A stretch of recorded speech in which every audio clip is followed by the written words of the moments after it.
বিয়ের পর সবাই শুধু জানতে চায় মেয়েটির বাপের বাড়ি থেকে কি এনেছে সে, কিন্তু এই কথাটা কেউ জানতে চায় না যে মেয়েটি বাপের বাড়িতে কি ছেড়ে এসেছে।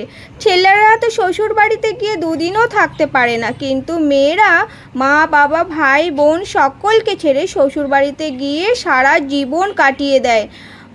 পরের ছেলে যখন নিজের মেয়ের কথা শোনে তখন গর্ভে মায়ের বুক ভরে যায়, আর নিজের ছেলে যখন বউয়ের কথা শুনে তখন তা সহ্য করা যায় না। তখন ছেলে অমানুষ আর বউয়ের গোলামি, আর এটাই বাস্তব চিত্র সমাজ। মেয়েদের জীবনটা হলো একটা জ্বলন্ত মোমবাতির মতন, অপরকে জ্বলাতে গিয়ে নিজে জ্বলে পুড়ে শেষ হয়ে যায়, তবুও সেই ব্যথা কেউ বোঝে না।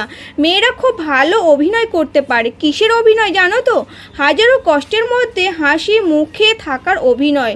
মেয়েরা বিয়ের পরে বউ হয় না, তারা যেন শ্বশুরবাড়ির এক জ্বলন্ত মেশিনের পরিণত হয়। মেয়েদের জীবনের ডিকশনারিতে শুধু দুটোই শব্দ পাওয়া যায়, এক অ্যাডজাস্টমেন্ট এবং মেয়েদের জীবন বড়ই অদ্ভুত। মেনে নিতে নিতে আর মানিয়ে চলতে চলতে সারা জীবনই শেষ। লোকে বলে মেয়েদের নিজের কোনো বাড়ি হয় না, কিন্তু সত্যি কথা হলো মেয়েদের